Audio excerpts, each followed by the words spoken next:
2026년 세상은 지금 숨을 죽인 채 텔레비전 화면과 스마트폰 알림창을 응시하고 있습니다.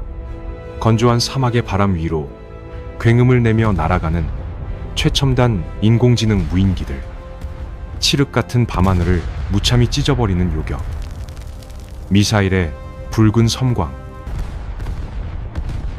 와는주 가랑 와는주. 중동의 하늘은 그 어느 때보다 대나처럼 밝지만 역설적으로 그 아래의 땅은 끝을 알 수 없는 짙은 암흑 속으로 빠져들고 있습니다. 평화를 약속하며 굳게 맞잡았던 지도자들의 손은 온데간데 없고, 수십 년간 공들여 쌓아올린 외교적 조약이라는 이름의 얄팍한 종이 쪼가리들은 이미 거센 모래바람에 찢겨 날아간 지 오래입니다. 전 세계의 정치인들은 연일 비상식량을 비축하듯 긴급회의를 소집하고, 글로벌 경제지표는 매일 아침 심장 박동기처럼 미친 듯이 요동치고 있습니다. 평범한 사람들의 일상마저 지구 반대편에서 날아오는 보이지 않는 공포에 서서히 잠식당하고 있습니다. 우리는 지금 아주 작은 불씨 하나만 튀어도 전 세계를 단숨에 집어삼킬 수 있는 거대한 화약고 위에 너무나도 아슬아슬하게 서 있습니다. 매시간 쏟아지는 뉴스 속보들은 핏빛으로 물든 파괴된 도시의 참상을 생중계하며 우리에게 무언의 질문을 던집니다. 도대체 왜 저 메마른 땅은 인류 역사상 단 하루도 온전한 평안을 누릴 수 없는 것일까? 하지만 대부분의 사람들이 모르는 사실이 있습니다. 지금 우리가 화면 너머로 목격하고 있는 이 숨막히는 긴장감, 알고리즘이 냉정하게 확률을 계산하고 기계가 자비 없이 방아쇠를 당기는 이 차가운 현대전은 사실 어제 오늘 시작된 비극이 아니라는 것입니다. 2026년의 오늘날, 이 모든 파괴와 살육을 주도하고 있는 자들조차 자신들이 내뱉는 증오의 뿌리가 어디까지 뻗어 있는지 정확히 알지 못합니다. 그들은 그저 앞선 세대가 남겨둔 피해 복수라는 끔찍한 유산을 맹목적으로 물려받았을 뿐입니다. 불과 몇 주 전, 세계는 정말로 끝을 마주하는 듯 했습니다. 이름조차 생소한 사막의 한 작은 마을에서 발사된 정체불명의 극초음속 비행체가 국경의 방공망을 순식간에 무력화시켰고, 이에 대한 보복으로 수십 대의 스텔스 폭격기가 동시에 출격하며 레이더망을 붉게 물들였습니다. 팽팽하게 당겨진 활시위처럼 중동을 둘러싼 주변 열강들의 신경전은 마침내 임계점을 넘어 터져버리기 직전이었습니다. 당장 내일 아침 제3차 세계대전이라는 파국이 발발한다고 해도 전혀 이상하지 않을 만큼 공기 중에는 탄약의 화약 냄새와 오래된 피비린내가 진동했습니다. 모든 전문가들이 최악의 시나리오를 예언하며 절망에 빠졌던 바로 그 숨막히는 찰나의 순간.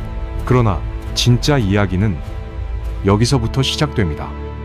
겉으로 보기에는 최신 군사기술과 현대 지정학적 이권이 복잡하게 얽힌 최첨단 분쟁 같지만, 그들의 피 속에 흐르는 타는 듯한 분노와 서로의 심장을 향해 총구를 겨누는 절대적인 명분은 한 세기 전과 단 한치도 달라지지 않았습니다. 지금 중동의 붉은 모래 언덕 위에서 울려 퍼지는 끔찍한 폭음은 새로운 파괴의 시대가 열렸음을 알리는 서막이 아니라 100년 전부터 이 땅을 맴돌며 끊임없이 이어져 온 원혼들의 끔찍한 메아리에 불과합니다. 시간이 흐르고 세대가 바뀌고 하늘을 나는 무기의 형태가 바뀌고, 심지어 서로를 죽이려 드는 자들의 깃발과 이름마저 바뀌었음에도 불구하고 그들이 이 척박한 땅에 흘리는 붉은 피의 색깔과 무고한 자들이 쏟아내는 뜨거운 눈물의 온도는 소름 돋을 정도로 똑같습니다. 누군가에게 이 땅은 신이 약속한 젖과 꿀이 흐르는 성소지만, 다른 누군가에게는 대대로 살아온 집터이자 물러설 곳 없는 마지막 생존의 보루입니다. 두 개의 절대적인 진리가 하나의 좁은 땅덩어리 위에서 정면으로 충돌할 때 타협이라는 단어는 애초에 존재할 수 없는 사치에 불과했습니다. 안녕하세요, 여러분. 다시 찾아와 주셔서 감사합니다. 여러분은 한 번쯤 이런 생각을 해본 적이 있나요? 왜 중동은 항상 세계 뉴스의 중심에 등장할까요? 시간을 거슬러 100년 전, 제1차 세계대전이 한창이던 유럽의 어느 춥고 습한 비밀의 방. 고급 정장을 차려입은 두 명의 서구 정치인이 커다란 테이블 위에 지도를 펼쳐놓고 있습니다. 짙은 시가 연기가 방 안을 가득 채운 가운데 그들의 손에는 칼이나 총 대신 아주 평범해 보이는 자와 연필이 쥐어져 있었습니다. 그들은 자신들이 평생 단 한 번도 밟아본 적 없는 낯선 사막과 산맥들 위로 아무런 망설임 없이 길고 곧은 선을 긋기 시작했습니다. 수천 년 동안 그 땅에 뿌리를 내리고 살아온 수많은 부족과 종교, 그리고 언어의 경계는 그들의 무심한 연필 놀림, 한 번에 처참하게 무시되었습니다. 이것이 바로 오늘날 중동 전체를 끝없는 피해 수렁으로 몰아넣은 가장 치명적인 범죄의 현장입니다. 600년이라는 긴 세월 동안 중동 전역과 북아프리카, 그리고 동유럽의 일부까지 지배했던 거대한 오스만 제국이 서서히 무너져 내리고 있었습니다. 제국은 늙고 병들었지만 그 거대한 우산 아래에서 아랍인, 쿠르드인, 유대인, 기독교인, 무슬림들은 나름의 복잡하고도 유기적인 질서를 유지하며 공존하고 있었습니다. 하지만 오스만 제국이 전쟁에서 패배하며 산산조각이 나자 그 거대한 공백을 차지하기 위해 제국주의 열강들이 독수리 떼처럼 몰려들었습니다. 영국과 프랑스는 이 광활하고 가치 있는 영토를 자신들의 입맛에 맞게 나누어 가지기로 은밀하게 밀약을 맺었습니다. 하지만 대부분의 사람들이 모르는 사실이 있습니다. 이 비밀스러운 선 긋기가 그토록 치명적이었던 이유는 단순히 남의 땅을 억지로 빼앗았기 때문만은 아니라는 것입니다. 더 끔찍한 비극은 그들이 그은 선이 너무나도 자로갠 듯 반듯한 기하학적 직선이었다는 데 있습니다. 굽이치는 자연스러운 산맥이나 강물, 혹은 사람들이 오랜 세월에 걸쳐 자연스럽게 형성해온 문화적 생활권의 경계선 따위는 철저하게 배제되었습니다. 그 결과 어제까지 한 가족처럼 평화롭게 지내던 이웃이 하루아침에 서로 다른 국가의 국민으로 나뉘어 철조망을 사이에 두고 마주보게 되었습니다. 반대로 수백 년 동안 서로를 뼛속 깊이 증오하며 피를 흘려온 원수 같은 부족들이 억지로 하나의 좁은 국경 안에 갇혀버렸습니다. 이것은 마치 언제 폭발할지 모르는 수십 개의 시한폭탄들을 좁은 나무 상자 안에 쓸어담고 억지로 뚜껑을 덮어버린 것과 같았습니다. 열강의 외교관들은 각도를 재고 잉크를 말리며 자신들의 우아하고 깔끔한 성과에 축배를 들었을 것입니다. 그들은 지도의 한쪽 땅은 영국의 통치 아래에, 다른 한쪽은 프랑스의 지배 아래에 두기로 합의했습니다. 레바논, 시리아, 이라크, 요르단 같은 이름들이 바로 이 잔혹한 과정에서 인위적으로 탄생하거나 그 국경선이 억지로 확정되었습니다. 메마른 사막 위에 그어진 이 보이지 않는 선들은 훗날 수백만 명의 목숨을 무참히 앗아갈 끔찍한 전쟁들의 완벽한 무대가 되었습니다. 그러나 진짜 이야기는 여기서부터 시작됩니다. 영국은 자신들의 이익을 위해 이 비밀스러운 영토 분할을 진행하는 동시에 오스만 제국 내부에서 거대한 반란을 일으켜줄 아랍 지도자들에게 아주 은밀하고도 달콤한 제안을 건넸습니다. 만약 아랍인들이 무기를 들고 오스만 제국과 싸워 영국의 전쟁을 돕는다면 전쟁이 끝난 후 중동 한가운데에 거대하고 독립된 아랍 통일 국가를 세울 수 있도록 강력하게 보장하겠다는 약속이었습니다. 수백 년간 자유와 독립에 목말라 있던 아랍의 전사들은 이 굳은 약속을 진실로 믿었습니다. 그들은 기꺼이 목숨을 걸고 사막을 붉은 피로 물들이며 무적 같았던 제국을 무너뜨리는데 결정적인 역할을 수행했습니다. 아랍인들은 승리의 깃발을 높이 꽂으며 마침내 자신들만의 찬란한 국가가 탄생할 것이라 환호하며 눈물을 흘렸습니다. 하지만 전쟁의 짙은 포연이 거치고 난 후 아랍인들이 마주한 진실은 뼈가 시리도록 차갑고 잔혹했습니다.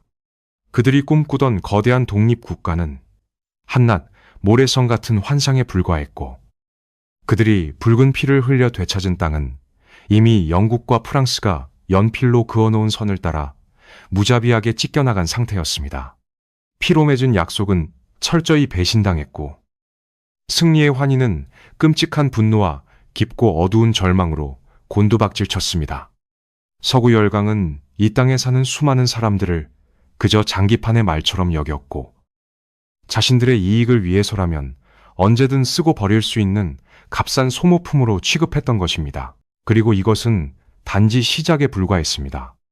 낡은 종이에 그려진 이 인위적인 선들과 거짓된 약속들 속에는 또 다른, 그리고 중동 역사상 가장 치명적인 하나의 비밀이 더 숨겨져 있었습니다. 그것은 바로 아랍인들에게 한 굳은 약속과 완전히 모순되는 전혀 다른 민족을 향한 또 다른 은밀한 문서가 존재했다는 사실입니다. 똑같은 땅을 두고 벌어진 두 번의 배신, 그리고 결코 양립할 수 없는 두 개의 절대적인 약속. 서구 열강의 이 오만하고 이중적인 태도는 이제 막 싹트기 시작한 중동의 불씨에 엄청난 양의 폭발물을 들이부을 준비를 하고 있었습니다. 이 모순된 약속의 중심에는 지금도 세상에서 가장 뜨거운 분쟁의 중심지, 지도상에서는 아주 작지만 그 어떤 곳보다 거대한 피의 무게를 견디고 있는 한 뼘의 땅이 있었습니다. 그 배신이 만들어낸 끔찍한 씨앗은 곧 싹을 틔워 인류 역사상 가장 잔혹한 형태의 꽃을 피울 준비를 마치고 있었습니다. 1948년 5월의 어느 맑은 봄날, 태양은 여전히 메마른 대지 위를 뜨겁게 내리쬐고 있었지만, 이 작고 좁은 땅덩어리 위에서 두 민족은 완전히 다른 우주를 맞이하고 있었습니다. 한쪽에서는 2000년이라는 길고 긴 방황의 마침표를 찍고 마침내 약속된 고향으로 돌아왔다는 환희와 벅찬 감격의 눈물을 흘리고 있었습니다. 사람들이 거리로 쏟아져 나와 춤을 추고 서로를 끌어안으며 기적 같은 국가의 탄생을 축하했습니다. 하지만 불과 몇 킬로미터 떨어진 곳에서는 대대로 살아온 정든 집을 등진 채 끝없는 난민의 길을 떠나야만 하는 절망과 통곡의 비명이 울려 퍼지고 있었습니다. 같은 날, 같은 하늘 아래, 같은 땅 위에서 한 민족에게는 부활의 찬란한 축포가 터졌지만, 다른 민족에게는 영원히 끝나지 않을 어두운 추방의 서막이 무겁게 올랐습니다. 시간을 조금만 더 거슬러 올라가 보겠습니다. 제1차 세계대전의 짙은 화약 연기가 채 가시지 않았던 1917년, 영국의 외무장관 아서 벨푸어는 종이 한 장에 불과한 아주 짧은 편지를 작성합니다. 그 편지에는 유대인들이 팔레스타인 지역에 그들만의 민족 국가를 건설하는 것을 영국 정부가 지지하겠다는 놀라운 약속이 담겨 있었습니다. 영국의 입장에서는 전쟁 자금을 아낌없이 지원해줄 부유한 유대인들의 환심을 단숨에 사기 위한 얄팍하고도 철저한 정치적 계산이었습니다. 그들은 자신들의 제국을 유지하기 위해 거침없이 약속의 도장을 찍었습니다. 하지만 대부분의 사람들이 모르는 사실이 있습니다. 영국의 이 짧고 무책임한 선언이 불과 2년 전에 아랍인들에게 했던 거대한 독립국가 건설의 약속과 완벽하게 충돌한다는 것이었습니다. 영국은 자신들의 승리를 위해 세상에서 가장 민감한 불씨를 품고 있는 같은 땅을 두고 두 개의 서로 다른 민족에게 동시에 소유권을 줘버린 것입니다. 이 끔찍한 이중계약의 대가는 오롯이 그 땅에 살고 있던 평범한 사람들의 뜨거운 피와 눈물로 지불되어야만 했습니다. 세월이 흘러 제2차 세계대전이 발발하고 홀로코스트라는 인류 역사상 가장 잔혹한 대량 학살을 겪은 유대인들은 살아남기 위해 전 세계에서 팔레스타인으로 본물 터지듯 쏟아져 들어오기 시작했습니다. 수천 년 전 조상들이 살았다는 성서 속의 땅, 그들에게 이곳은 선택의 문제가 아니라 목숨을 건 마지막 생존의 도피처였습니다. 하지만 그곳은 결코 텅 빈 채로 버려진 땅이 아니었습니다. 그곳에는 이미 수백 년 동안 깊은 뿌리를 내리고 평화롭게 살아온 아랍인들이 있었습니다. 어느 날 갑자기 자신의 앞마당에 낯선 이방인들이 무리지어 몰려와 국가를 세우겠다고 선언하는 것을 가만히 지켜볼 수 있는 사람은 이 세상에 아무도 없을 것입니다. 충돌은 너무나도 당연하고 불가피했으며 피비린내 나는 폭력의 십자포화가 온 사막을 붉게 물들이기 시작했습니다. 그러나 진짜 이야기는 여기서부터 시작됩니다. 걷잡을 수 없는 통제불능의 폭동과 테러의 늪에 빠진 영국이 마침내 무책임하게 손을 떼고 도망쳐버리자 1948년 5월 14일 유대인 지도부는 텔아비브의 한 박물관에 모여 마침내 이스라엘의 건국을 전 세계에 선포합니다. 그 역사적인 선언이 낭독된 지 불과 몇 시간 만에 주변을 둘러싸고 있던 이집트, 시리아, 요르단, 이라크 등 모든 아랍 국가들의 정규군이 이 신생 국가를 지도 위에서 영원히 지워버리기 위해 일제히 국경을 넘었습니다. 제1차 중동 전쟁에 거대한 불길이 치솟아 오른 것입니다. 아랍 연합군의 압도적인 전력과 무기 앞에 갓 태어난 이스라엘은 금방이라도 모래성처럼 무너져 내릴 것만 같았습니다. 그러나 벼랑 끝에 몰린 바다로 밀려나면 죽음뿐이라는 것을 뼛속까지 알고 있던 이스라엘은 결사적으로 항전했습니다. 그들은 기적적으로 전세를 뒤집으며 아랍 군대를 격파했고 오히려 전쟁 전 유엔이 분할해 주었던 영토보다 훨씬 더 넓은 땅을 무력으로 차지하게 됩니다. 이 전쟁의 결과는 패배한 팔레스타인 아랍인들에게는 나크바, 즉 대재앙이라는 이름의 지옥으로 다가왔습니다. 70만 명이 넘는 팔레스타인 사람들이 하루아침에 집과 농장, 고향을 잃고 목적지 없는 떠돌이 난민 신세로 전락했습니다. 조상 대대로 물려받은 올리브 나무 농장의 흙을 움켜쥐고 정든 집의 낡은 열쇠를 손에 꼭 쥔 채 그들은 전쟁이 끝나면 언젠가 다시 돌아갈 수 있을 것이라는 슬픈 희망을 품고 짐을 꾸렸습니다. 하지만 그들이 품에 간직한 열쇠가 다시 고향집의 문을 여는 기적은 그 후로 100년 가까이 흐른 오늘날까지 단 한 번도 일어나지 않았습니다. 그리고 이것은 단지 시작에 불과했습니다. 건국과 멸망, 기적적인 승리와 참혹한 추방이 교차했던 첫 번째 전쟁은 결코 이 땅에 평화를 가져다 주지 못했습니다. 핏빛으로 물들었던 총성은 일시적으로 멈추었지만 그것은 갈등의 영원한 종식이 아니라 더 크고 파괴적인 피해 폭풍이 몰려오고 있음을 알리는 섬뜩한 사이렌 소리에 불과했습니다. 고향을 잃은 자들의 억눌린 분노와 언제 다시 공격받을지 모른다는 살아남은 자들의 극심한 두려움은 깊은 침묵 속에서 독버섯처럼 무럭무럭 자라나고 있었습니다. 게다가 이 좁은 모래벌판 너머에서는 제2차 세계대전 이후 세계를 양분한 거대한 두 초강대국이 자신들의 탐욕스러운 체스판을 새롭게 세팅하며 중동이라는 무대 위로 거대하고 무서운 그림자를 들이우고 있었습니다. 제2차 세계대전이 끝나고 세계의 질서가 완전히 뒤바뀐 냉전의 시대. 겉으로 보기에 중동은 이스라엘이라는 신생국가와 그를 둘러싼 아랍 국가들 간의 처절한 생존투쟁의 무대처럼 보였습니다. 피투성이가 된 병사들이 사막을 뒹굴고 낡은 소총을 든 민병대원들이 고향을 지키기 위해 목숨을 바쳤습니다. 하지만 그들의 머리 위로는 전혀 다른 차원의 거대한 그림자가 드리워져 있었습니다. 중동이라는 뜨거운 사막은 그곳에 사는 사람들의 운명을 결정짓는 삶의 터전이 아니라 워싱턴과 모스크바라는 멀고 서늘한 도시에 앉아있는 백인 정치인들의 거대한 체스판으로 전락해버렸습니다. 이 땅에서 벌어지는 생사와 파멸의 결정들은 결코 중동 사람들의 손에서 온전히 이루어지지 않았습니다.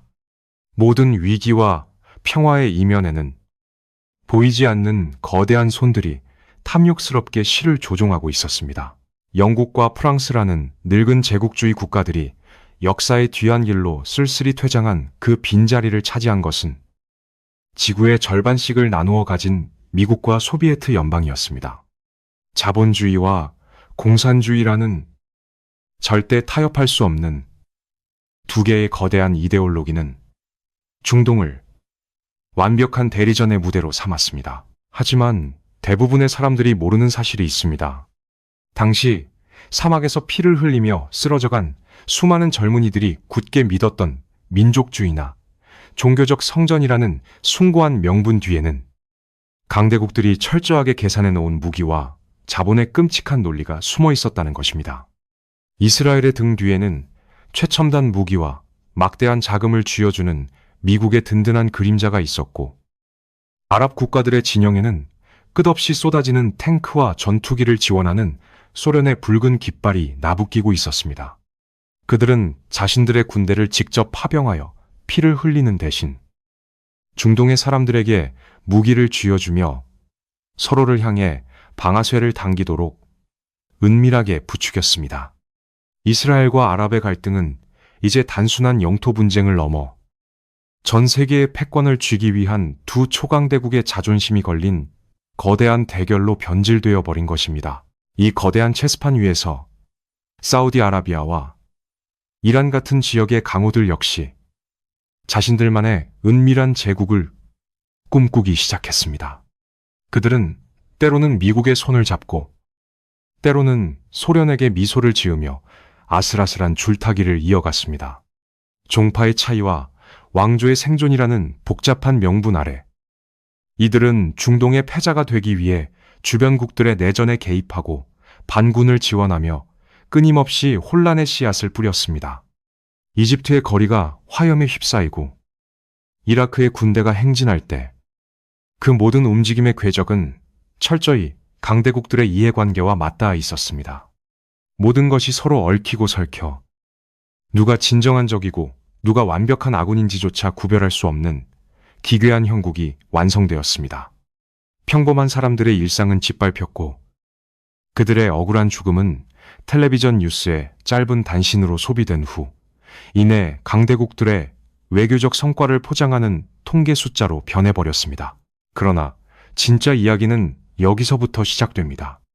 강대국들이 이토록 필사적으로 심지어 세계대전의 위험을 감수하면서까지 이 불타는 사막에 집착했던 진짜 이유는 이데올로기나 동맹국의 생존 따위가 아니었습니다. 그들의 시선이 향한 곳은 신의 이름이 울려 퍼지는 성스러운 사원도 난민들이 눈물 흘리는 척박한 모래밭도 아니었습니다. 그들의 끝없는 탐욕과 시선은 수천 미터 지하 깊은 곳에 묻혀있는 끈적하고 검은 액체, 바로 석유를 향해 있었습니다. 현대 산업사회를 돌아가게 하는 마법의 피이자 전쟁의 승패를 가르는 절대적인 에너지원. 중동의 모래 밑에는 전 세계가 목마르게 갈구하는 이 검은 황금이 말 그대로 바다처럼 고여 있었습니다. 석유는 단순한 자원이 아니었습니다. 그것은 세상을 지배할 수 있는 절대 반지와도 같았습니다.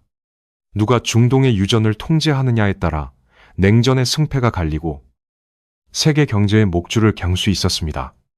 미국과 영국, 그리고 소련은 이 석유를 독차지하기 위해 민주적으로 선출된 타국의 정부를 비밀 공작으로 전복시키는 일조차 서슴지 않았습니다. 국민을 위해 자원을 국유화하려던 진보적인 지도자들은 어둠 속에서 암살당하거나 쫓겨났고, 부패한 독재자들은 강대국의 비호 아래 호화로운 궁전에서 석유의 불을 독식하며 자국민들을 무자비하게 탄압했습니다. 그리고 이것은 단지 시작에 불과했습니다. 안가 단지 시작에 이 뿜어져 나오는 기름은 중동의 막대한 불을 가져다준 벼락 같은 축복처럼 보였지만 사실은 사람들의 영혼을 갉아먹고 땅을 병들게 하는 씻을 수 없는 피의 저주였습니다. 열강의 끝없는 탐욕은 이 땅에 영원히 꺼지지 않는 분노의 불씨를 던졌고, 검은 황금을 둘러싼 음모와 배신은 거대한 증오의 벽을 쌓아 올렸습니다. 끝이 보이지 않는 황량한 사막의 지각을 뚫고 그 끈적하고 시커먼 액체가 굉음을 내며 하늘을 향해 처음으로 솟구쳐 오르던 바로 그 순간, 이 지역의 슬프고도 잔혹한 운명은 돌이킬 수 없는 절대적인 봉인 속에 갇혀버렸습니다. 이제 이 거대한 체스판 위에는 상대방의 숨통을 단숨에 끊어버릴 더 잔혹하고 파괴적인 기둥만이 남아 있었습니다. 1967년에 덥고 건조한 초여름, 중동 전역의 라디오 전파를 타고 이집트의 카리스마 넘치는 지도자 가말 압델 나세르의 불타는 연설이 울려 퍼지고 있었습니다. 그의 웅장한 목소리는 사막의 바람을 타고 아랍 민중의 가슴속에 잠들어 있던 거대한 민족주의의 불꽃을 거세게 지피고 있었습니다. 거리로 쏟아져 나온 수백만 명의 군중들은 이스라엘이라는 눈엣가시 같은 존재를 지중해 바다 한가운데로 영원히 밀어 넣어버리겠다며 열광적으로 환호했습니다. 국경지대에는 수천 대의 전차와 수십만 명의 무장한 아랍 연합군 병력들이 금방이라도 진격 명령이 떨어지기만을 기다리며 포신을 겨누고 있었습니다. 이스라엘은 사방이 적으로 둘러싸인 채 마치 거대한 맹수들 틈에 끼어 숨이 끊어지기 직전에 연약한 사냥감처럼 보였습니다. 전 세계는 이제 곧 중동 지도에서 이스라엘이라는 이름이 흔적도 없이 지워질 것이라고 기정사실화하고 있었습니다. 전운이 최고조에 달했던 6월 5일의 이른 아침, 무겁게 가라앉은 정막을 깨고 마침내 역사의 수레바퀴가 가장 폭력적인 방식으로 굴러가기 시작했습니다. 하지만 상상했던 것과는 전혀 다른 궤적이었습니다. 공격의 신호탄을 쏘아 올린 것은 압도적인 수의 아랍 연합군이 아니라 벼랑 끝에 몰려있던 이스라엘이었습니다. 적의 레이더망을 교묘하게 피하기 위해 지중해 수면 위를 닿을 듯 말 듯 낮게 날아간 이스라엘의 전투기들은 이집트 공군 기지들의 상공에 소리 없이 나타나 무자비한 폭격을 퍼부었습니다. 이집트의 자랑이던 최신형 전투기들은 활주로에서 이륙조차 해보지 못한 채 단 몇 시간 만에 고철 덩어리로 변해버렸습니다. 하늘의 지배권을 순식간에 장악한 이스라엘의 선제 타격은 너무나도 치명적이고 완벽했습니다. 공중 지원을 잃어버린 아랍의 지상군은 모래사막 위에서 길을 잃고 우왕좌왕하다 이스라엘 기갑부대의 빠른 진격 앞에 추수밭의 밀집처럼 허무하게 쓰러져 나갔습니다. 불과 엿새, 단 6일 만에 수천 년의 지형도를 바꿔버린 이 충격적인 전쟁은 인류 전쟁사에서 가장 경이롭고도 잔혹한 속전속결의 표본으로 기록되었습니다. 이스라엘은 이 짧은 시간 동안 이집트로부터 시나이 반도와 가자 지구를, 요르단으로부터 동예루살렘과 요르단강 서안 지구를, 시리아로부터 골란 고원을 빼앗아 버렸습니다. 건국 당시 영토의 무려 3배에 달하는 거대한 땅을 단숨에 집어삼킨 것입니다. 하지만 대부분의 사람들이 모르는 사실이 있습니다. 이 눈부신 군사적 대승리가 이스라엘에게 영원한 평화를 가져다주는 완벽한 축복이 아니었다는 점입니다. 오히려 이 6일간의 기적적인 승리는 훗날 이스라엘의 목을 영원히 옥죄게 될 풀 수 없는 저주의 밧줄을 스스로 목에 건 것과 같았습니다. 이스라엘이 무력으로 점령한 새로운 영토 안에는 이스라엘을 뼛속 깊이 증오하는 수백만 명의 팔레스타인 아랍인들이 살고 있었습니다. 이스라엘은 적의 위협을 국경 밖으로 밀어내는 데는 성공했지만 대신 적을 자신들의 영토 안으로, 그것도 수백만 명이나 끌어안고 통치해야만 하는 거대한 인구학적 시한폭탄을 떠안게 된 것입니다. 승전보에 취해 샴페인을 터뜨리던 순간 그들은 자신들이 방금 밟고선 땅이 영원히 피를 갈구하는 배가라는 사실을 깨닫지 못했습니다. 반면 아랍 세계가 겪은 충격과 수치심은 말로 다 표현할 수 없을 만큼 깊고 처참했습니다. 수억 명의 아랍인들은 단 엿새 만에 자신들의 거대한 군대가 한 줌도 안 되는 국가에게 철저하게 유린당하는 꼴을 무기력하게 지켜보아야만 했습니다.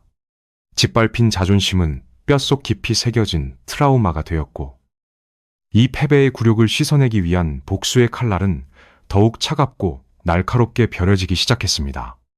그리고 6년이라는 절치부심의 세월이 흐른 뒤 완벽하게 입장이 뒤바뀐 또 다른 기습의 아침이 밝아왔습니다. 1973년 10월, 유대교에서 가장 신성하게 여기는 명절인 키푸르, 즉 속죄일이었습니다. 이스라엘 전역의 텔레비전과 라디오 방송이 멈추고 거리에 자동차 한 대 다니지 않는, 숨소리조차 들리지 않을 만큼 완벽한 고요와 기도의 시간.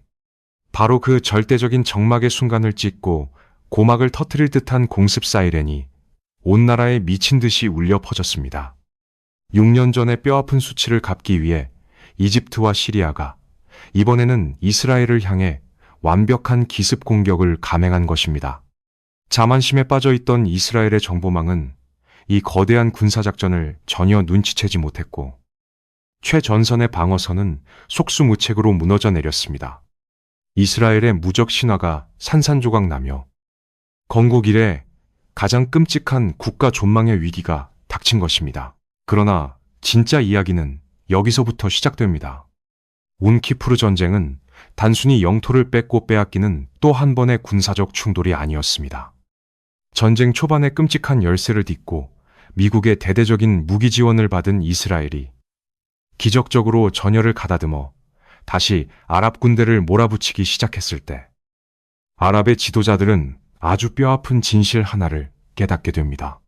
그것은 바로 재래식 무기와 군인들의 피만으로는 미국의 전폭적인 지원을 등해 어분 이스라엘을 군사적으로 완전히 소멸시키는 것이 불가능하다는 냉혹한 현실이었습니다. 총과 대포로는 이 지긋지긋한 전쟁을 끝낼 수 없다는 절망감.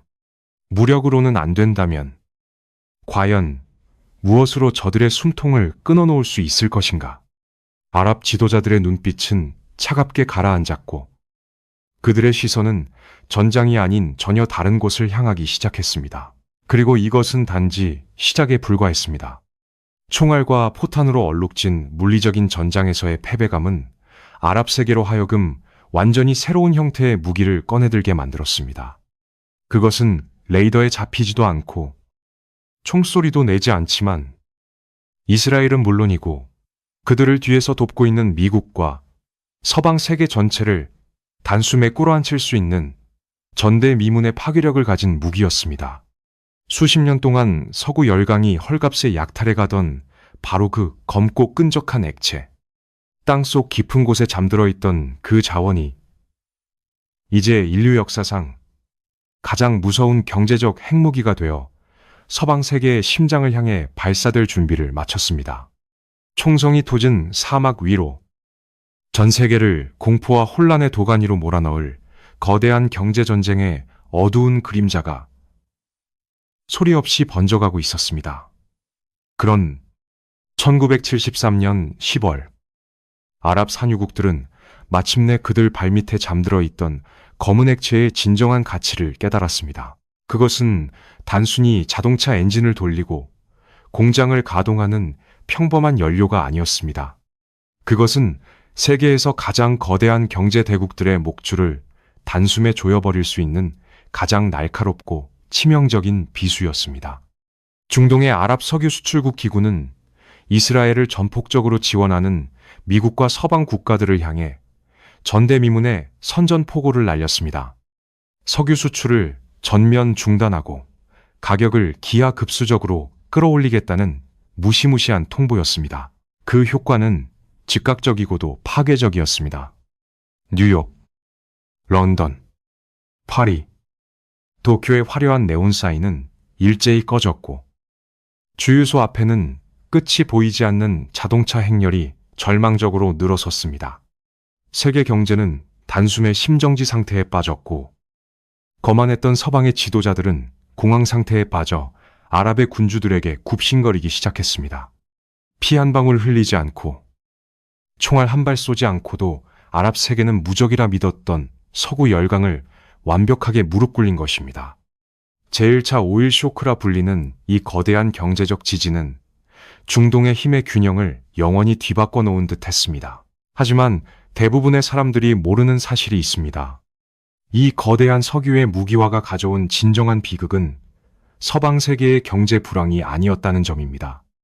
상상을 초월하는 막대한 오일머니가 중동으로 쏟아져 들어오면서 이 거대한 부는 모래사막을 황금빛으로 물들이는 축복이 아니라 거대한 화약고를 가득 채우는 치명적인 폭약으로 변질되고 있었습니다.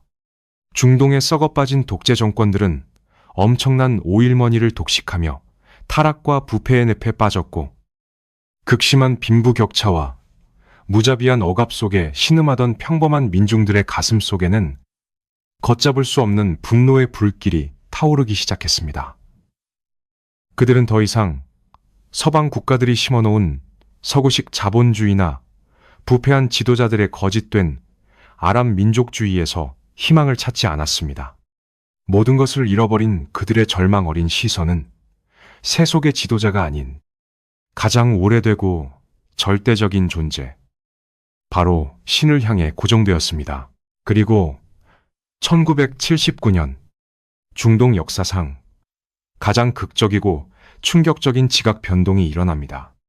미국의 가장 충실한 동맹이자 화려한 세속주의를 자랑하며 중동의 경찰 역할을 자처하던 이란의 팔레비 왕조가 부패와 폭정에 지친 민중들의 거대한 분노 앞에 속수무책으로 무너져 내린 것입니다.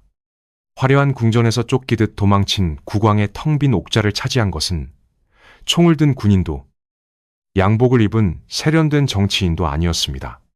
15년간의 긴 망명 생활을 마치고 테헤란으로 돌아온 잿빛 수염의 성직자 아야톨라 루홀라 호메인이었습니다. 수백만 명의 열광적인 환호와 눈물 속에 이란은 하룻밤 사이에 철저한 종교적 율법이 지배하는 이슬람 공화국으로 다시 태어났습니다. 그러나 진짜 이야기는 여기서부터 시작됩니다. 이란의 이슬람 혁명은 단순히 한 국가의 정권 교체라는 좁은 틀에 갇히는 사건이 아니었습니다. 그것은 중동 전체의 갈등 양상을 완전히 뒤엎어버린 거대한 패러다임의 전환이었습니다. 호메이니는 서방의 제국주의와 이스라엘, 그리고 부패한 아랍 독재 정권들을 모두 타도해야 할 거대한 악으로 규정했습니다. 그리고 이슬람 원리주의라는 맹렬하고도 극단적인 불꽃을 중동 전역으로 수출하겠다고 전 세계에 선언했습니다. 갈등의 본질이 영토를 뺏고 빼앗기는 세속적인 투쟁에서 신의 절대적인 뜻을 받드는 거룩하고도 무자비한 종교전쟁, 즉 성전으로 진화해버린 것입니다.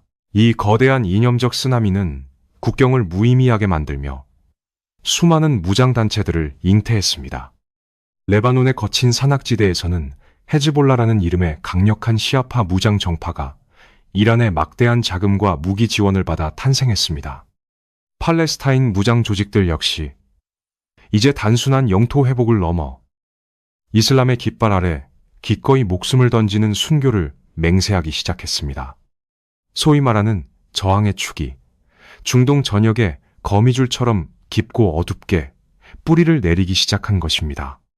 이들은 전통적인 국가의 정규군 체제를 비웃듯 거부했습니다. 그 대신 예측 불가능한 비대칭 게릴라 전술과 자살 테러라는 가장 극단적인 방법을 동원하여 이스라엘과 서방 세계를 맹렬히 타격했습니다. 전선은 이제 지도 위에 그려진 붉은 선에 존재하지 않았습니다. 혼잡한 아침의 시장, 사람들이 몰려있는 평화로운 버스 정류장, 커피 향이 가득한 붐비는 카페, 일상의 그 모든 평범한 공간이 언제 폭탄이 터져 살점이 흩날릴지 모르는 끔찍한 최전선으로 변해버렸습니다. 중동은 이제 두 개의 거대한 축으로 완전히 갈라져 쪼개졌습니다. 혁명의 불길을 전파하려는 시아파의 맹주 이란과 왕조의 생존을 걸고 이를 필사적으로 저지하려는 수니파의 종주국 사우디아라비아 간의 숨막히는 그림자 전쟁이 본격적으로 막을 올린 것입니다. 두 강대국은 자신들의 영토에서 직접 피를 흘리는 대신 시리아, 예멘, 레바논, 이라크라는 힘없고 찢겨진 이웃, 국가들의 땅을 끔찍한 대리전의 도살장으로 만들어버렸습니다. 무고한 아이들과 여성들의 피로 얼룩진 이 잔혹한 체스게임 속에서 종교는 가장 완벽하고도 섬뜩한 사륙의 면죄부로 전락했습니다. 그리고 이것은 단지 시작에 불과했습니다. 총칼로 남의 땅을 빼앗고 깃발을 꽂던 낡은 시대는 영원히 저물고 사람들의 영혼과 신념을 볼모로 잡은 가장 맹목적이고 잔혹한 그림자 전쟁의 시대가 열렸습니다. 검은 기름의 끈적한 저주와 종교적 극단주의의 뜨거운 불길이 만나 빚어낸 이 기괴한 괴물은 기존의 모든 국제사회의 규칙과 도덕을 산산조각 냈습니다. 이 거대한 혼란의 틈바구니 속에서 국가의 통제력이 미치지 않는 어두운 사막과 낡은 성원, 깊은 곳에서 완전히 새로운 악마가 서서히 눈을 뜨고 있었습니다. 그들은 과거의 실패한 세대들과는 차원이 다른 전 세계를 전대미문의 공포로 몰아넣을 가장 극단적이고 끔찍한 메시지를 품은 채 그림자 밖으로 걸어 나올 준비를 하고 있었습니다. 그들이 이빨을 드러내고 향할 곳은 단순한 국경선 너머가 아니었습니다. 그것은 지금까지 인류가 쌓아온 모든 문명과 질서의 완전한 붕괴를 향한 섬뜩한 카운트다운이었습니다. 2010년 12월 티니지의 한 낡은 광장, 희망이라고는 찾아볼 수 없는 팍팍한 삶의 무게에 짓눌려 있던 26살의 가난한 과일 노점상이 스스로 자신의 몸에 불을 붙였습니다. 생존을 향한 절망적인 몸부림이자 부패한 권력을 향한 끔찍하고도 뜨거운 항거였습니다. 한 청년의 몸을 태운 이 작은 불꽃은 메마른 사막의 바람을 타고 순식간에 중동 전역과 북아프리카의 심장부로 매섭게 번져나갔습니다. 사람들의 손에 들려있던 스마트폰은 역사상 가장 강력한 혁명의 무기가 되었습니다. 이집트의 타흐리르 광장, 리비아의 트리폴리, 예멘의 사나, 그리고 시리아의 다마스쿠스까지 수십 년 동안 철권 통치로 민중의 숨통을 조여왔던 절대 권력의 독재자들이 낙엽처럼 추락하기 시작했습니다. 수백만 명의 젊은이들이 거리로 쏟아져 나와 독재 타도와 자유를 목놓아 외쳤습니다. 전 세계 언론은 이 경이로운 현상을 아랍의 봄이라고 부르며 마침내 이 핏빛 땅에도 서구식 민주주의와 평화의 꽃이 만개할 것이라고 섣부른 축배를 들었습니다. 하지만 대부분의 사람들이 모르는 사실이 있습니다. 수백만 명의 피 끓는 젊은이들이 광장에서 흘린 환희의 눈물과 그들이 꿈꾸었던 찬란한 봄은 사실 중동 역사상 가장 잔혹하고 기나긴 겨울을 알리는 끔찍한 환상에 불과했다는 것입니다. 쓰러진 독재자들은 분명 부패하고 잔인한 폭군들이었지만 역설적으로 그들은 좁은 영토 안에 억지로 갇혀있던 수많은 종파와 부족들의 맹렬한 증오를 억누르고 있던 거겁고 단단한 철제 뚜껑이었습니다. 서구 열강이 억지로 그어놓은 인위적인 국경선 안에서 독재라는 끔찍한 억압의 사슬이 끊어지자 뚜껑 아래에서 끓어오르던 끔찍한 피의 원한이 화산처럼 폭발해버린 것입니다. 민주주의라는 낯선 제도가 미처 뿌리내리기도 전에 절대적인 권력의 공백이라는 거대한 판도라의 상자가 열리고 말았습니다. 이 참혹한 진실을 이해하기 위해서는 잠시 시계를 2003년 이라크로 되돌려야 합니다. 서방의 초강대국은 대량살상 무기를 제거하고 민주주의를 이식하겠다는 거창한 명분 아래 이라크를 짓밟고 후세인 정권을 무너뜨렸습니다. 그러나 점령군이 저지른 가장 뼈아픈 실책은 수십만 명에 달하는 이라크의 정규군과 정보 요원들을 하루아침에 해고하고 거리로 내쫓아버린 것이었습니다. 직장과 명예를 잃고 총기까지 소지한 채 극도의 분노와 굴욕감에 휩싸인 수십만 명의 숙련된 군인들, 서방 세계 스스로가 가장 완벽하고 치명적인 극단주의 테러리스트들의 온상을 만들어준 셈이었습니다. 이 분노의 씨앗들은 이라크의 깊은 지하로 숨어들어 독버섯처럼 세력을 키웠고 훗날 아랍의 봄이 가져온 거대한 혼란과 시리아의 참혹한 내전을 자양분 삼아 역사상 유례를 찾아볼 수 없는 끔찍한 괴물로 부화하기 시작했습니다. 그러나 진짜 이야기는 여기서부터 시작됩니다. 붕괴된 국가의 폐허 위에서 기존의 알카에다조차 고개를 가로저을 만큼 극단적이고 잔혹한 무장단체가 칠흑 같은 검은 깃발을 치켜들었습니다. 그들은 자신들을 단순한 테러 조직이 아닌 영토를 통치하는 거대한 국가로 선포했습니다. 그들은 100년 전 영국과 프랑스의 외교관들이 밀실에서 연필로 그어놓았던 국경선의 철조망을 불도저로 무참히 밀어버렸습니다. 서방이 만든 인위적인 지도를 지워버리고 신의 율법이 지배하는 거대한 제국을 세우겠다는 섬뜩한 선언. 그들은 첨단 소셜미디어와 할리우드 영화 수준의 영상 편집 기술을 동원해 인질들의 목을 베고 사람들을 산채로 불태우는 중세시대의 야만적인 처형식을 전 세계로 생중계했습니다. 소셜미디어의 알고리즘을 타고 번져나간 이 끔찍한 공포는 전 세계에 소외된 젊은이들을 피비린내 나는 사륙의 성전으로 끌어들이는 가장 치명적인 사이렌의 노래가 되었습니다. 국가의 시스템이 붕괴된 자리에는 이성도, 규칙도, 자비도 존재하지 않았습니다. 독재의 빈자리를 채운 것은 더 이상 정규군의 탱크나 전투기가 아니었습니다. 이란과 사우디아라비아라는 지역 패권국들은 자신들의 피를 흘리는 대신 텅 빈 권력의 공백 속에서 날뛰는 수많은 민병대와 극단주의 무장단체들에게 막대한 돈과 무기를 쥐어주며 끝없는 대리전을 부추겼습니다. 시리아의 잿빛 도시 알레포에서, 예멘의 굶주린 거리에서, 그리고 리비아의 모래폭풍 속에서 수백만 명의 무고한 시민들이 이름 모를 폭탄에 몸이 찢기고 고향을 잃었습니다. 국가라는 개념 자체가 완전히 증발해버린 무법지대. 그곳에서 평범한 사람들에게 허락된 선택지는 폭탄에 맞아 죽거나 바다에 빠져 죽을 각오로 난민선에 오르거나 아니면 스스로 총을 들고 살인마가 되는 것뿐이었습니다. 그리고 이것은 단지 시작에 불과했습니다. 서방의 군대가 이슬람 국가라는 끔찍한 괴물의 물리적인 영토를 지도에서 지워버렸다고 환호할 때 그들은 이 싸움의 본질이 완전히 진화해버렸다는 사실을 전혀 깨닫지 못했습니다. 국경 없는 테러리스트들과 그림자 속에 숨은 민병대들은 정규군과의 정면 대결을 포기한 대신 상상을 초월하는 첨단 비대칭 무기들을 손에 넣기 시작했습니다. 몇십 달러짜리 상업용 부품으로 조립된 소형 드론이 수천억 원짜리 방공망을 뚫고 정유시설을 불태웠고 국가의 통제를 벗어난 무장단체들이 대륙간 탄도미사일을 하늘로 쏘아 올리기 시작했습니다.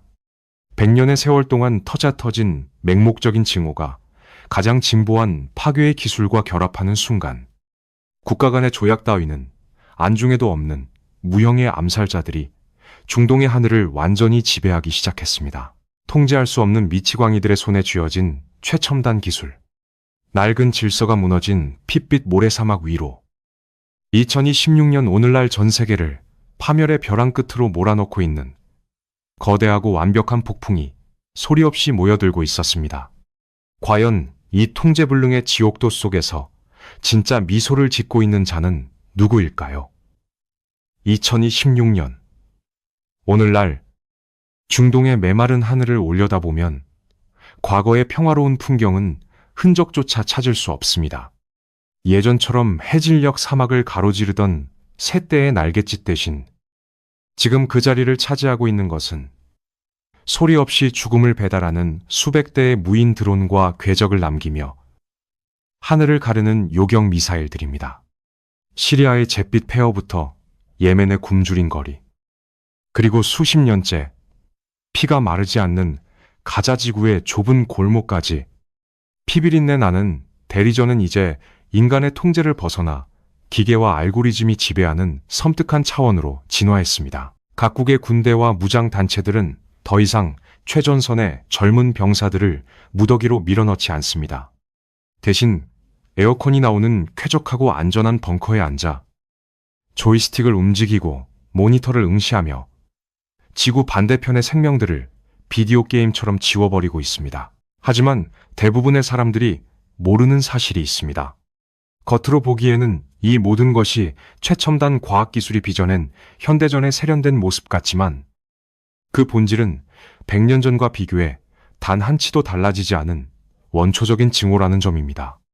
오히려 기술의 발전은 사륙의 문턱을 기형적으로 낮춰버렸습니다.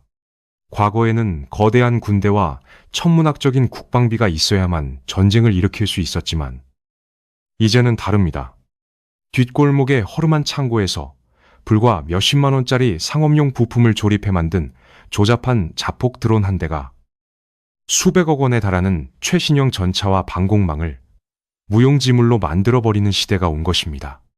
이 비대칭 전쟁의 끔찍한 효율성은 국가 단위의 군대만이 독점하던 폭력의 힘을 분노에 찬 수많은 무장단체와 민병대들의 손에 쥐어주었습니다. 시리아와 예멘에서 벌어진 잔혹한 대리전은 이 새로운 무기들의 완벽한 시험장이 되었습니다. 강대국들은 자신들의 최신형 무인기와 요격 시스템을 테스트하기 위해 무고한 민간인들이 살고 있는 도시를 거대한 실험실로 삼았습니다. 하늘에서는 인공지능이 안면 인식 기술을 이용해 목표물을 추적하고 밤낮을 가리지 않고 쏟아지는 드론대는 사이렌이 울릴 새도 없이 건물 전체를 잿더미로 만들었습니다. 생존을 위해 발버둥 치는 민중들의 비명 소리는 기계음과 폭발음에 묻혀 철저히 무시되었습니다. 그러나 진짜 이야기는 여기서부터 시작됩니다. 2020년대 중반을 넘어서며 가장 깊고 오래된 상처인 가자 지구와 이스라엘의 국경선에서 이 첨단 사육전이 임계점을 돌파해버렸습니다. 억눌려 있던 분노가 최신 무기와 결합하여 폭발하자 갈등은 더 이상 좁은 장벽 안에 머물지 않았습니다. 레바논의 거친 산악지대, 예멘의 해안가, 이라크의 사막에 흩어져 있던 무장단체들이 마치 하나의 거대한 신경망으로 연결된 것처럼 일제히 이스라엘과 서방의 군사시설을 향해 동시다발적인 공격을 퍼붓기 시작한 것입니다. 사이버 공간에서는 국가의 인프라를 마비시키는 보이지 않는 해커들의 전쟁이 치열하게 벌어졌고, 현실 세계에서는 극초음속 미사일들이 하늘을 갈랐습니다. 100년 동안 켜켜이 쌓여온 맹목적인 복수심이 알고리즘의 정교한 계산과 만나자 그 파괴력은 이전의 어떤 중동 전쟁과도 비교할 수 없을 만큼 끔찍한 수준으로 치달았습니다. 그리고 이것은 단지 시작에 불과했습니다. 이 압도적인 혼돈 속에서 가장 절망적인 사실은 이 폭주하는 기관차를 멈춰 세울 수 있는 브레이크가 이 세상 그 어디에도 존재하지 않는다는 것입니다. 과거에는 국가의 지도자들이 책상에 마주 앉아 협정서에 서명하면 적어도 겉으로는 총성이 부섰습니다. 하지만 지금 하늘을 날아다니는 자폭 드론을 조종하는 자들은 국가를 대표하지도 국제사회의 규범을 따르지도 않는 그림자 속의 유령들입니다. 그들은 유엔의 결의안이나 평화조약 따위는 코웃음 치며 비웃을 뿐입니다. 통제할 수 없는 주체들이 통제할 수 없는 살상 무기를 손에 쥔 채 서로를 향해 거침없이 방아쇠를 당기고 있는 형국. 2026년. 세계는 지금껏 경험해보지 못한 가장 복잡하고 다층적인 파멸의 소용돌이 한가운데로 빨려 들어가고 있습니다. 모든 외교적 채널이 끊어지고 보복이 더 끔찍한 보복을 낳는 죽음의 심비우스띠.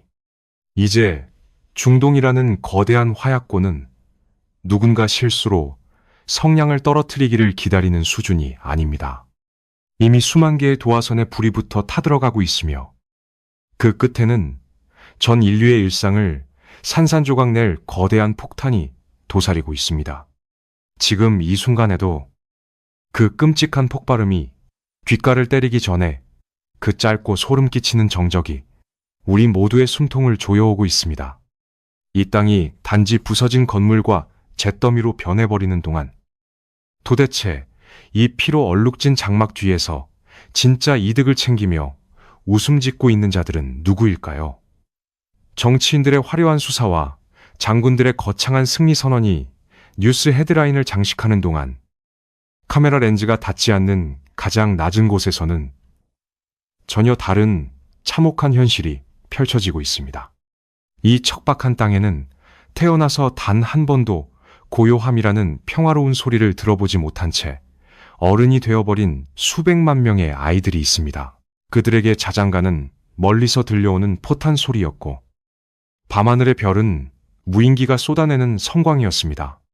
폭격으로 무너져 내린 콘크리트 잔해 속에서 흙먼지를 뒤집어 쓴 채 인형을 껴안고 우는 아이의 눈동자 속에는 지난 100년간 어른들이 저지른 탐욕과 광기의 역사가 고스란히 맺혀 있습니다. 총알이 빗발치는 거리에서 간신히 살아남은 평범한 가족들은 매일 아침 눈을 뜰 때마다 살아있다는 안도감 대신 오늘 하루는 또 어떻게 버텨야 할지 막막한 공포를 마주해야 합니다. 하지만 대부분의 사람들이 모르는 사실이 있습니다. 텔레비전 화면에 집계되는 사망자와 부상자의 건조한 숫자 뒤에는 결코 치유될 수 없는 영혼의 깊은 상처가 세대를 거쳐 유전되고 있다는 끔찍한 진실입니다. 수십 년간 이어진 전쟁은 단순히 건물과 다리를 부수고 국경선을 지운 것이 아닙니다. 그것은 평범한 사람들이 아침에 일어나 빵을 굽고 가족과 웃으며 밥을 먹는 일상의 가장 기본적인 권리마저 완벽하게 파괴해버렸습니다. 한때 번영을 누렸던 고대 도시들의 경제는 처참하게 붕괴되었고 물가 폭등과 식량 부족으로 인해 낡은 지폐는 길거리의 휴지 조각보다 못한 취급을 받습니다. 오염된 우물과 무너진 병원 속에서 살아남은 자들은 육체의 굶주림보다 더 지독한 내일이 존재하지 않는다는 짙은 절망이라는 전염병에 시달리고 있습니다. 그러나 진짜 이야기는 여기서부터 시작됩니다. 이 끝없는 사륙전이 낳은 가장 무서운 결과물은 부서진 도시가 아니라 산산조각 난 인간의 마음 그 자체입니다. 부모가 눈앞에서 잔혹하게 살해당하는 것을 목격한 소녀는 자라면서 결코 용서나 평화라는 단어를 배우지 못합니다. 억울하게 고향에서 쫓겨나 차가운 난민 텐트에서 혹독한 겨울을 견뎌야 하는 소녀의 가슴 속에는 세상을 향한 차가운 증오와 복수심만이 독버섯처럼 자라납니다.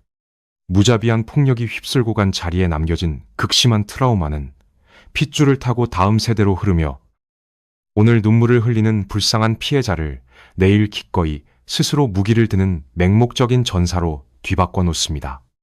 이 땅의 깊은 슬픔은 결코 시간의 흐름에 따라 자연스럽게 치유되지 못하고 더 잔혹한 전쟁을 위한 가장 강력한 연료로 끝없이 재활용되고 있는 것입니다. 그리고 이것은 단지 시작에 불과했습니다. 고향을 잃고 떠도는 수천만 명의 난민들이 만들어내는 거대한 통곡의 물결은 이제 중동이라는 지리적 경계를 넘어 전 세계를 향해 밀려들고 있습니다.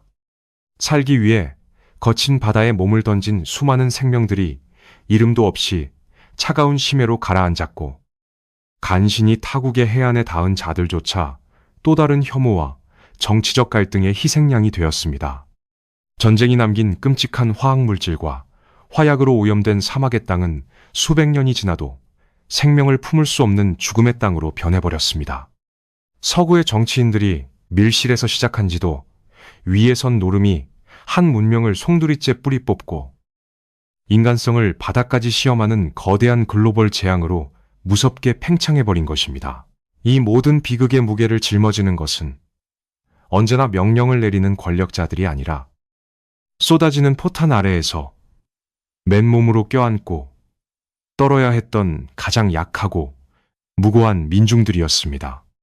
고급스러운 회의실에서 정장을 입은 자들이 평화를 빙자해 이권을 나누고 있을 때 무너진 폐허의 차가운 모래 위에서는 굶주린 생명들이 조용히 숨을 거두고 있습니다.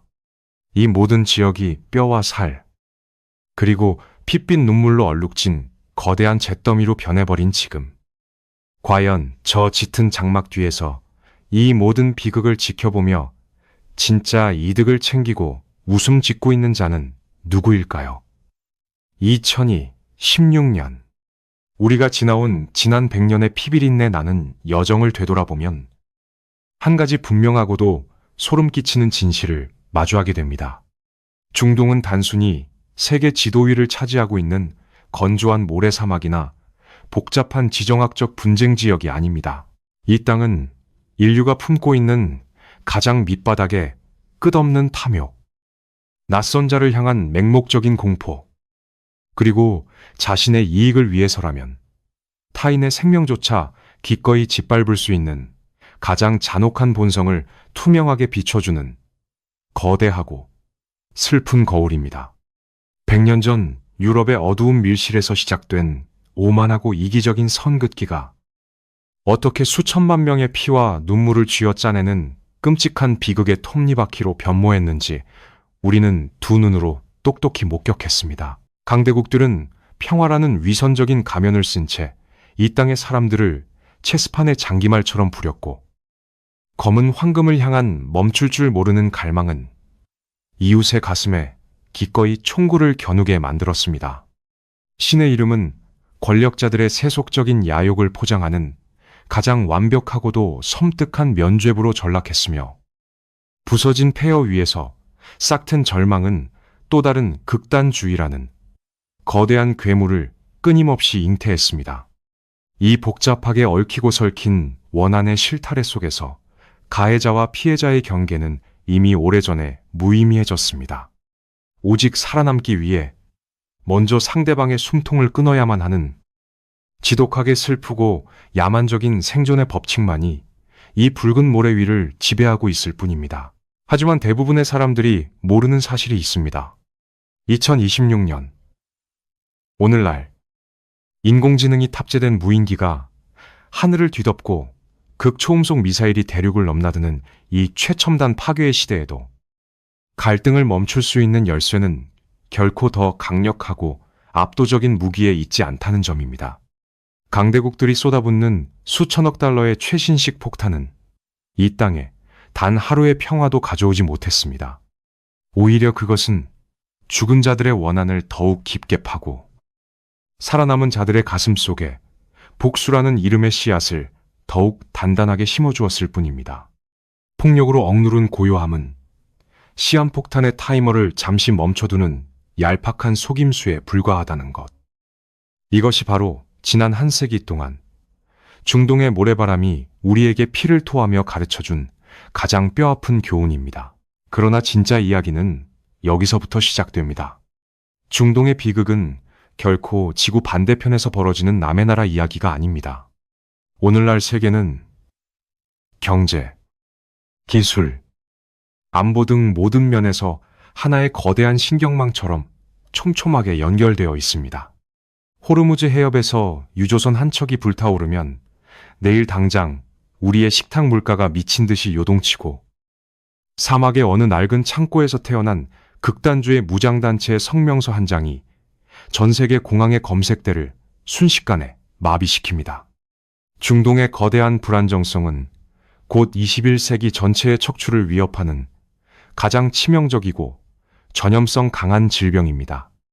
우리가 이 땅의 잔혹한 역사와 무고한 눈물에 깊이 공감하고 더 이상 강대국들의 핏빛 체스 게임이 반복되지 않도록 두 눈을 부릅뜨고 감시해야 하는 이유가 바로 여기에 있습니다.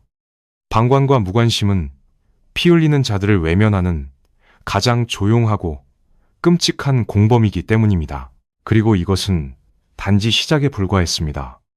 이 핏빛 모래시계는 결코 멈추지 않고 지금 이 순간에도 끊임없이 흘러내리고 있습니다. 우리의 일상이 평온하게 흘러가는 이 찰나에도 중동의 어느 캄캄한 밤하늘 아래에서는 고막을 찢는 사이렌 소리가 울려 퍼지고, 매캐한 잿더미 속에서 누군가는 사랑하는 가족의 찢겨진 셔츠를 부여잡고 짐승처럼 오열하고 있을 것입니다. 분노와 증오라는 이름의 지옥불은 세대를 넘어, 국경을 넘어 그 파괴적인 불길을 더욱 거세게 타오르게 하고 있습니다.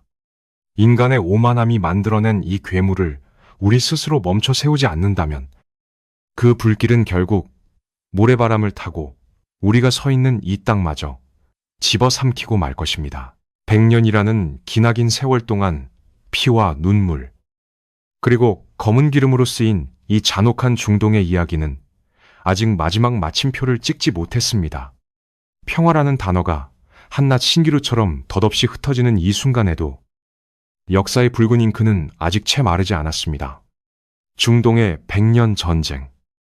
그 슬프고도 무서운 다음 페이지는 바로 지금 우리들의 눈앞에서 끔찍하게 쓰이고 있습니다. 그리고 이 화면을 숨죽여 바라보고 있는 당신. 그리고 저 역시 결코 피할 수 없는 이 거대한 비극의 다음 장을 가장 가까이서 지켜보아야만 하는 운명적인 목격자들입니다.